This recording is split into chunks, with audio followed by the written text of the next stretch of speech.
السلام علیکم، میں ہوں سید طلب اور میں آپ کو اپنے آخری نبی کے بارے میں بتا رہی ہوں جو کہ اللہ کے آخری اور پیارے نبی اور ہمارے آخری پیغمبر ہیں، جنہوں نے ہمیں بہت اچھی اچھی باتیں بتائیں، جن میں سے کچھ باتیں یہ ہیں۔ تو اللہ کے ساتھ کسی کو شریک نہ کرنا۔ جب ہم کلمہ پڑھتے ہیں لا الہ الا اللہ محمد رسول اللہ، تو ہم اللہ تعالیٰ سے اقرار کرتے ہیں، وہ اقرار جو سب سے پہلے اللہ تعالیٰ کی تعریف میں اس کتاب قرآن پاک میں سے نقل کیا گیا ہے، یعنی یہ کہ اللہ ایک ہے، اس کے سوا کوئی عبادت کے قابل نہیں، ہم جو کچھ مانگیں صرف اسی سے، کسی دوسرے سے مانگنا یا طلب کرنا یا کسی کے نام کی نظر کرنا، یہ سب شرک ہیں۔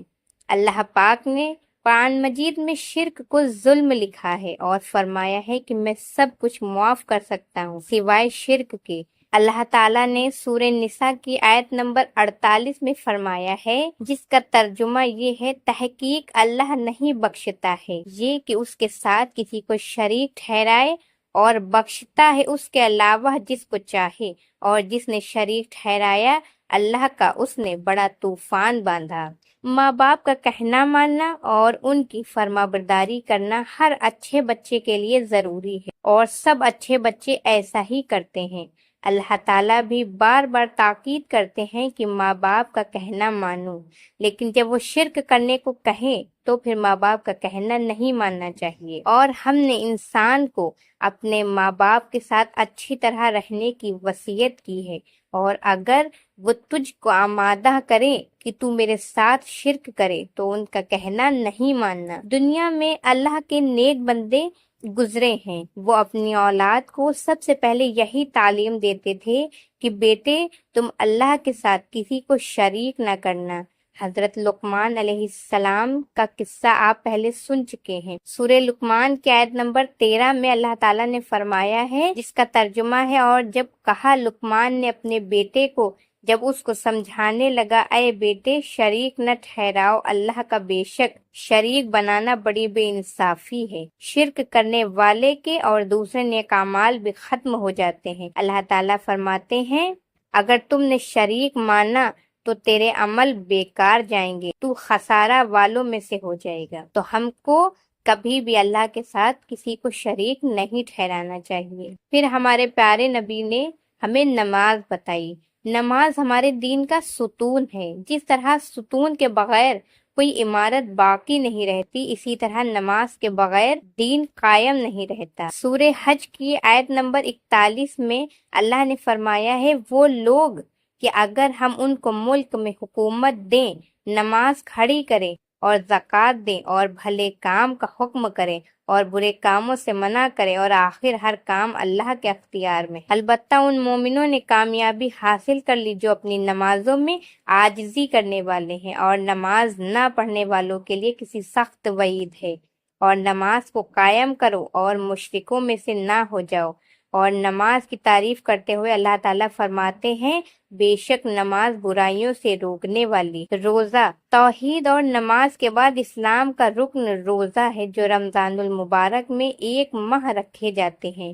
یہ ہم سب پر فرض ہیں اور ہر مسلمان کے لیے ضروری ہے کہ رمضان المبارک میں روزے رکھے۔ اللہ تعالیٰ نے اپنے بندوں سے کہا کہ اے ایمان والو، تم پر روزے فرض کیے گئے ہیں جیسے تم سے پہلے لوگوں پر فرض کیے گئے، تاکہ ہم پرہیزگار بنیں۔ پھر فرمایا، رمضان کا مہینہ وہ ہے جس میں قرآن نازل کیا گیا، جس میں لوگوں کے لیے ہدایت اور نشانیاں ہیں، ایسی ہدایت کی باتیں جو صحیح اور غلط میں فیصلہ کرنے والی ہیں، تو جو اس مہینے کو پائے روزے رکھے۔ زکوٰۃ، اسلام کا چوتھا فریضہ زکوٰۃ ہے۔ قرآن پاک میں بہت جگہ نماز کے ساتھ زکوٰۃ دینے کی تاکید آئی ہے۔ ہم کو اس سے غافل نہیں ہونا چاہیے۔ جس کے پاس 100 روپے ہوں، اس کو 2.5 روپے زکوٰۃ غریبوں کو دینی چاہیے۔ اگر لوگ اپنی زکوٰۃ دیتے رہے تو مسلمانوں میں کوئی غریب نہ رہے۔ ہم نے اپنے اصولوں کو چھوڑ دیا اور ہم دوسروں کی طرف دیکھتے ہیں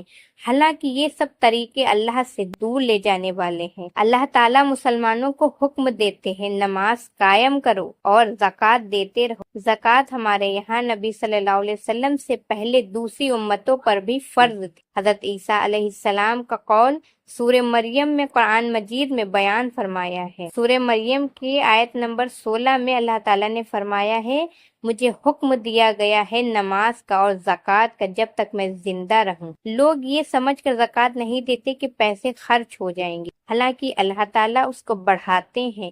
یہ اللہ کا وعدہ ہے۔ قرآن مجید میں اللہ تعالیٰ کا وعدہ غلط نہیں ہو سکتا۔ اللہ پاک خود اس کی مثال دیتے ہیں۔ قرآن کریم میں ہے، سورہ بقرہ کی آیت نمبر 261 میں اللہ تعالیٰ نے فرمایا ہے، جو لوگ اپنے مال اللہ کی راہ میں خرچ کرتے ہیں ان کی مثال ایسی ہے جیسے ایک دانے کی حالت میں جس میں 7 بالیں اگائی ہوں اور ہر بال میں 100 دانے ہوں، اور اللہ یہ زیادتی جس کو چاہے دیتا ہے، اور اللہ تعالیٰ بڑی وسعت والے، بڑے علم والے ہیں۔ اللہ تعالیٰ نے اس مثال میں ہم کو بتایا ہے کہ جس طرح ایک اناج کا دانہ زمین میں بویا جاتا ہے اور بظاہر یہ معلوم ہوتا ہے کہ وہ دانہ زمین میں دفن ہو گیا، لیکن اللہ اس اناج کے دانے میں سے ایک پودا پیدا کرتے ہیں جس میں 7 بالیں ہوتی ہیں اور ہر بال میں تقریباً 100 دانے ہوتے ہیں۔ اسی طرح لوگ زکوٰۃ دیتے ہیں یا خیرات دیتے تو بظاہر یہ معلوم ہوتا ہے کہ وہ پیسہ جاتا رہا، وہ پیسہ جاتا نہیں، اللہ تعالیٰ اس پیسے کو کئی گنا کر کے اس آدمی کو واپس کرتے ہیں۔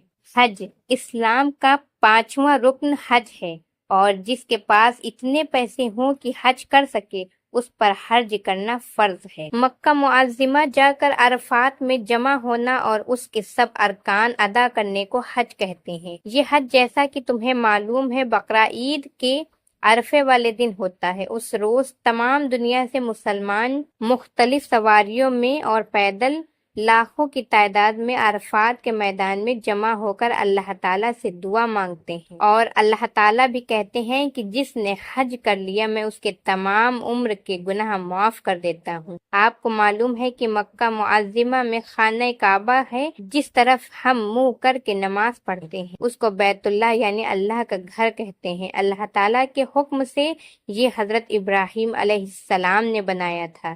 حاجی اور دیگر مسلمان رات دن اس کا طواف کرتے رہتے ہیں اور دعائیں مانگتے رہتے ہیں، اس طرح جس طرح ایک پروانہ روشنی کے گرد گھومتا رہتا ہے، اس طرح اللہ تعالیٰ کے عاشق اس گھر کے گرد گھومتے ہوئے اس کی تعریف بیان کرتے رہتے ہیں۔ جب ہمیں اس فرض کو ادا کرنے کی طاقت ہو تو اس فرض کو ضرور ادا کرنا چاہیے۔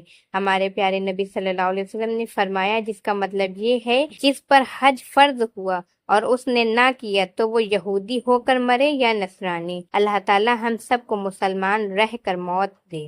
اللہ تعالیٰ نے فرمایا، اور جب کہ ہم نے ابراہیم کو خانہ کعبہ کی جگہ بتلا دی اور حکم دیا کہ میرے ساتھ کسی چیز کو شریک مت کرنا، اور میرے اس گھر کو طواف کرنے والوں اور نماز میں قیام و رکوع سجدہ کرنے والوں کے واسطے پاک رکھنا، اور ابراہیم علیہ السلام سے یہ بھی کہا گیا کہ لوگوں میں حج فرض ہونے کا اعلان کر دو، لوگ تمہارے پاس حج کو چلے آئیں گے، اور پیدل بھی اور دبلی اونٹیوں پر بھی جو کہ دور دراز راستوں سے پہنچی ہوں گی۔ ماں باپ کی اطاعت، اللہ تعالیٰ نے اپنی اور رسول اللہ صلی اللہ علیہ وسلم کی اطاعت کے بعد ہم پر ماں باپ کی اطاعت بہت ضروری رکھی ہے، اور قرآن مجید میں بار بار ماں باپ کی اطاعت اور فرمانبرداری کی تاکید کی ہے۔ ہم کچھ بھی نہیں تھے، اللہ تعالیٰ نے ہم کو ماں باپ کی شفقت کے ذریعے سے اتنا بڑا کیا۔ ہم جتنی بھی ان کی خدمت کریں ان کے احسانات نہیں اتار سکتے۔ قرآن مجید میں